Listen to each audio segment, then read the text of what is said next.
লক্ষ্মীপুরে প্রায় প্রত্যেক দিনই আমাদেরকে হত্যা এবং সন্ত্রাসের সংবাদ পেতে হচ্ছে। লক্ষ্মীপুরকে মাদকের অভয়ারণ্য হিসেবে এখানে রাজনৈতিক পৃষ্ঠপোষকতায় তৈরি করা হয়েছে। সরকারকে আমরা দেখতে পাচ্ছি তা আওয়ামী লীগদেরকে বিভিন্ন ভাবে পুনর্বাসনের ব্যবস্থা করছে। আমরা দেখছি আওয়ামী বিজনেসম্যানরা আবার সরকারের পক্ষ থেকে তথাকথিত প্রণোদনার মধ্যে দিয়ে আবারও বিজনেস করার সুযোগ পাচ্ছে। মিডিয়া কর্মীরা আবারও মিডিয়ায় ফিরে আসছে। আমরা দেখতে পাচ্ছি আবারও জুলাইকে নিয়ে এবং জুলাইয়ের বিরুদ্ধে বিষোদ্গার করার জন্য টেলিভিশন মিডিয়াগুলো ব্যবহৃত হচ্ছে। জনাব হাসনাত আব্দুল্লাহর বক্তব্য শোনার জন্যই মুখিয়ে আছেন। আমি বেশি দেরি করব না, তারপরেও যেহেতু সংগঠনের একটা দায়িত্ব রয়েছে, সেই দায়িত্বের জায়গা থেকে এবং অত্র এলাকার মেজবান হিসেবে আমাদের কিছু বলার কথা, সেই জায়গা থেকেই বলছি। যে উপস্থিতি, আমরা আজকে আপনাদের সামনে যে সময় উপস্থিত হয়েছি, সেই সময়টি আমাদেরকে মনে করিয়ে দেয় 2024 সালের জুলাই আগস্টের কথা। আমাদের যে সকল ভাই আজকে কবরে চলে গিয়েছেন, যারা আহত হয়েছেন, যারা পঙ্গুত্ব বরণ করেছেন, তারা আজকে স্বাভাবিক জীবন যাপন করতে পারতেন। আমরাও 17 বছরের যে ফ্যাসিবাদী যে ধারাবাহিকতা, সেই ধারাবাহিকতার মধ্যেই থাকতে পারতাম। কিন্তু আপনাদের আত্মত্যাগ, আপনাদের লড়াই সংগ্রাম, শ্রম ঘামের বিনিময়ে আজকে আমরা এই স্বাধীনতা পেয়েছি। একদল আজকে রাষ্ট্রের মস্তদে বসে রাষ্ট্র শাসন করছেন, আমরাও আজকে বড় নেতার পদে অলংকৃত হয়েছি।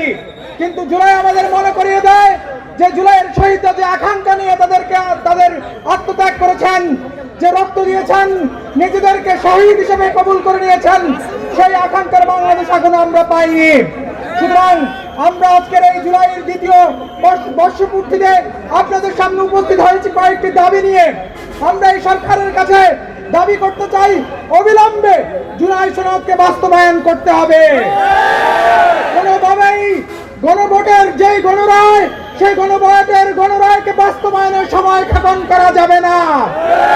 জুলাই শহীদদেরকে স্বীকৃতি দিয়ে জুলাই আহতদেরকে সামাজিকভাবে পুনর্বাসনের ব্যবস্থা করতে হবে।